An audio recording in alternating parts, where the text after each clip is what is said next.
নমস্কার বন্ধুরা, রূপাস কিচেনে সবাইকে স্বাগতম। দারুণ স্বাদের নিরামিষ ঢ্যাঁড়সের রেসিপি আজকে আমি আপনাদের সঙ্গে শেয়ার করব। আশা করি রেসিপিটি আপনাদের খুবই ভালো লাগবে। তাহলে চলুন দেখে নেওয়া যাক। শুরু থেকে শেষ পর্যন্ত দেখার জন্য আপনাদের কাছে অনুরোধ রইল। প্রথমে একটা মশলা তৈরি করে নেব। শিলের মধ্যে দিয়ে দেব 2 টেবিল চামচ পোস্ত, 2 টেবিল চামচ সর্ষে।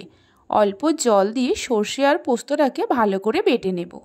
আপনারা চাইলে মিক্সিতেও পেস্ট করে নিতে পারেন।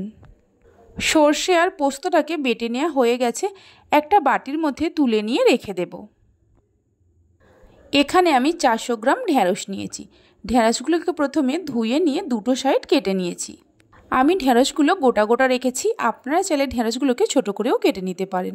ঢ্যাঁড়সের মধ্যে দিয়ে দেব নুন, হলুদ আর লঙ্কার গুঁড়ো, দিয়ে দেব 2 টেবিল চামচ বেসন। এবার সব কিছুকে মিশিয়ে নেব। সব কিছুকে মিশিয়ে নেওয়ার পর অল্প একটু জল দিয়ে ভালো করে মিশিয়ে নেব, তাহলে বেসনগুলো ঢ্যাঁড়সের গায়ে ভালোভাবে কোট হয়ে যাবে। সব কিছুকে ভালোভাবে মিশিয়ে নেওয়া হয়ে গেছে। এবার ঢ্যাঁড়সগুলোকে ভেজে নেব। তার জন্য গ্যাসের ওপর একটা কড়া বসিয়ে তার মধ্যে দিয়ে দেব 6 টেবিল চামচ সরিষার তেল। তেলের পরিমাণটা আপনারা চাইলে অবশ্যই বাড়িয়ে কমিয়ে নিতে পারেন। তেল গরম হলে তেলের মধ্যে অল্প করে ঢ্যাঁড়স দিয়ে দেব। ঢ্যাঁড়সগুলো দেওয়ার পর গ্যাসের ফ্লেমটা হাইতে রেখে মিনিট 2-3 সময় ধরে ভেজে নেব। তবে একবারেই সব ঢ্যাঁড়স ভাজতে যাবেন না, এইভাবে অল্প অল্প করে ঢ্যাঁড়সগুলো ভেজে নেবেন।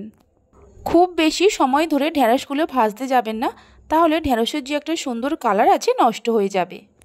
ঢ্যাঁড়সগুলোকে মিনিট 2-3 সময় ধরে ভেজে নেওয়া হয়ে গেছে। এবার ঢ্যাঁড়সগুলোকে তুলে নেব। ঢ্যাঁড়সগুলোকে তুলে নেওয়ার পর ওই তেলের মধ্যে বাকি যে ঢ্যাঁড়সগুলো আছে ভেজে নেব। সেকেন্ড ব্যাচের ঢ্যাঁড়সগুলোকেও ভেজে নেওয়া হয়ে গেছে, তুলে নেব। সমস্ত ঢ্যাঁড়সগুলো ভেজে নেওয়ার পর ওই তেলের মধ্যে দিয়ে দেব 1/2 টেবিল চামচ কালো জিরে, 2টো মিডিয়াম সাইজের টমেটো কুচি দিয়ে দেব। দিয়ে দেব 1/2 টেবিল চামচ হলুদের গুঁড়ো, 1/2 টেবিল চামচ কাশ্মীরি লঙ্কার গুঁড়ো, স্বাদ মতো নুন দিয়ে দেব, সামান্য চিনি দেব। মিডিয়াম ফ্লেমে মশলাটাকে কষাতে থাকবো যতক্ষণ না টমেটোগুলো গলে যায়। মিনিট 2-3 কষিয়ে নেওয়ার পর দেখুন টমেটোগুলো গলে গেছে। এর মধ্যে দিয়ে দেব বেটে রাখা সর্ষে ও পোস্ত, বাটি ধুয়ে অল্প জল দিয়ে দেব। ঝালের জন্য কিছু কাঁচা লঙ্কাকে চিড়ে নিয়ে দিয়ে দেব। কাঁচা লঙ্কাটা চাইলে আপনারা বাড়িয়ে কমিয়ে নিতে পারেন। সব কিছুকে কষিয়ে নেব যতক্ষণ না মশলা থেকে তেল ছাড়ে। গ্যাসের ফ্লেমটা মিডিয়ামে রেখে মশলাটাকে কষাতে হবে। হাই ফ্লেমে কখনোই কষাতে যাবেন না, তাহলে মশলাটা পুড়ে যেতে পারে। মিডিয়াম ফ্লেমে মিনিট 3-4 সময় ধরে কষিয়ে নেওয়ার পর দেখুন মশলা থেকে ধীরে ধীরে তেল ছাড়তে শুরু করেছে, মানে মশলাটা ভালোভাবে কষানো হয়ে গেছে। মশলাটা কষিয়ে নেওয়ার পর এর মধ্যে দিয়ে দেব পরিমাণ মতো হালকা গরম জল। জল দিয়ে জলটা মশলার সঙ্গে মিশিয়ে নিয়ে গ্যাসের ফ্লেমটা হাইতে করে ঝোলটা ফোটা পর্যন্ত অপেক্ষা করব। ঝোল ফুটে উঠলেই ভেজে রাখা ঢ্যাঁড়সগুলো এর মধ্যে দিয়ে দেব।